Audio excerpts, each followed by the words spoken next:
ராகா வீட்டுக்கு வராரு. வந்தோடனே அப்படியே ஃபீல் பண்ணிகிட்டே இருக்காரு. அபி கேக் ஊட்டினது எல்லாத்தையுமே நினச்சி பார்த்துக்கிட்டே இருக்காரு. என்ன அபி ஞாபகமாகவே இருக்கா? அதுக்கு தான் நான் ஏற்கனவே சொன்னேன். உன் மனசு ஃபுல்லாக அபி தான் இருக்கா. நீ அபிக்கிட்ட போய் உன் லவ்வை சொல்லுன்னு சொன்னேன் அப்படின்னு மனசாட்சி சொல்லுது. இல்லை, என் மனசில் அபி கிடையவே கிடையாது. மதுவை தான் நான் நினச்சிட்ருக்கேன். இங்கே பாரு, மதுவை உள்ள மனசுக்குள்ளே நினச்சிட்டு நான் போயிட்டு அபியை கல்யாணம் பண்ண முடியாது. இது ரொம்ப பெரிய தப்பு அப்படின்னு சொல்லிட்டு இருக்காரு. எனக்கு வேண்டாம். என்ன இப்போது ஒரு 2 நாள் தானே இருக்குது. இந்த கல்யாணம் நல்லபடியாக முடியட்டும். நான் எதுவுமே பண்ண போகிறதில்ல அப்படின்னு ராகவ் சொல்கிறாரு. அதுக்கு மேலே உன் இஷ்டம் அப்படின்னு மனசாட்சி அங்கேருந்து போகுது. அப்படி யோசிச்சுட்டே இருக்காரு. வீட்டில் எல்லாருமே ரொம்ப சந்தோஷமாக கிளம்புறாங்க. மேரேஜுக்கு எல்லாருமே ரெடியாகி நிற்கிறாங்க. அனு எல்லாருமே, ஆகாஷ் எல்லாருமே. ராகவ் வராரு. இல்லை, நான் ஆஃபீஸ் போகிறேன் அப்படின்னு சொல்கிறாரு.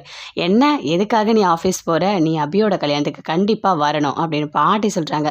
இல்லை பாட்டி, நான் கல்யாணத்துக்குலாம் வரல, எனக்கு கொஞ்சம் வேலை இருக்குது அப்படின்னு சொல்லிட்டு போகிறாரு. இல்லை நீ கண்டிப்பாக வரணும் அப்படின்னு சொல்லிட்டு அங்கேருந்து ஆகாஷ் கூட்டிகிட்டு போகிறாரு. போயிட்டு ட்ரெஸ் எல்லாம் பண்ணி கூட்டிகிட்டு வராரு. வந்து அழகாக இருக்கார்.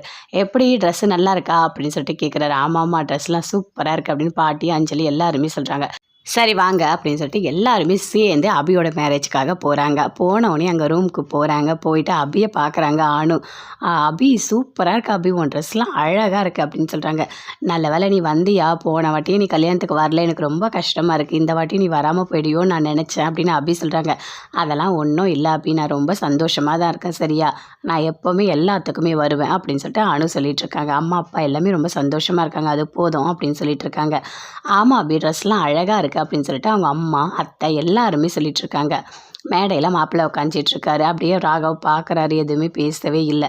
ராகவ் பக்கத்தில் பாட்டி இருக்காங்க. பாட்டி சொல்கிறாங்க, சுந்தரி, இவன் மூஞ்சி ஏன் இப்படி வச்சிட்ருக்க? ஒரு ஃபங்க்ஷனுக்கு தானே வந்திருக்க, இங்கே சந்தோஷமாக இருக்க, ஒரு மாதிரி டென்ஷனாகவே இருக்க, என்ன பிரச்சனை உனக்கு அப்படின்னு கேட்குறாங்க. அதெல்லாம் ஒன்றும் இல்லை அப்படின்னு சொல்லிகிட்ருக்காங்க. அங்கேருந்து அபியை, அனு எல்லாருமே கூட்டிகிட்டு வராங்க. அப்படியே பார்க்குறாரு. பார்த்தோன்னே ரொம்ப அழகாக இருக்காங்க. அப்படியே பார்த்துட்டே இருக்காரு ராகவ். மேடைக்கு கூட்டிகிட்டு வராங்க. அபியை கூட்டிகிட்டு வந்து நிற்க வைக்கிறாங்க. அங்கே கூட விக்னேஷும் நிற்கிறாரு. 2 பேருமே சேர்ந்து நின்றுட்டுருக்காங்க. எல்லாருமே வராங்க. வந்துட்டு விஷ் பண்ணிகிட்ருக்காங்க.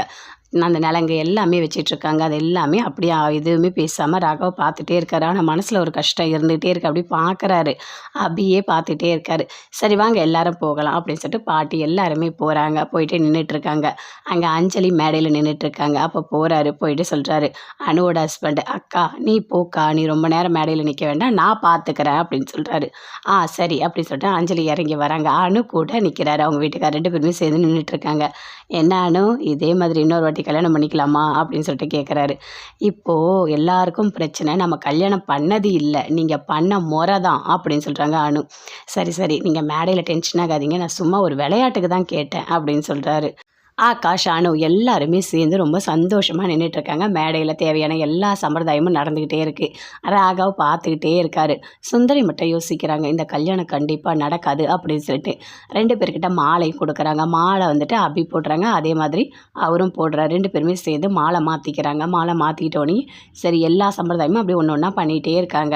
அப்போ அப்படியே பார்க்குற ராகவுக்கு ஒரு மாதிரி டென்ஷனாகவே இருக்குது. ஆனால் அதை வெளியே காட்டிக்கவே இல்லை, அமைதியாக இருக்கார். சுந்தரி மட்டும் நினைக்கிறாங்க, இந்த கல்யாணம் கண்டிப்பாக நடக்காது, நடக்கவும் விட மாட்டேன் அப்படின்னு. ராகவ் அபியை பார்த்து அப்படியே நினச்சிட்டே இருக்காரு. அபி கூட பழகினது, கேக் ஓட்டினது எல்லாத்தையுமே நடந்த எல்லாத்தையுமே நினச்சி பார்த்துட்டு பயங்கரமாக ஃபீல் பண்ணிவிட்டு அப்படியே பார்க்குறாரு.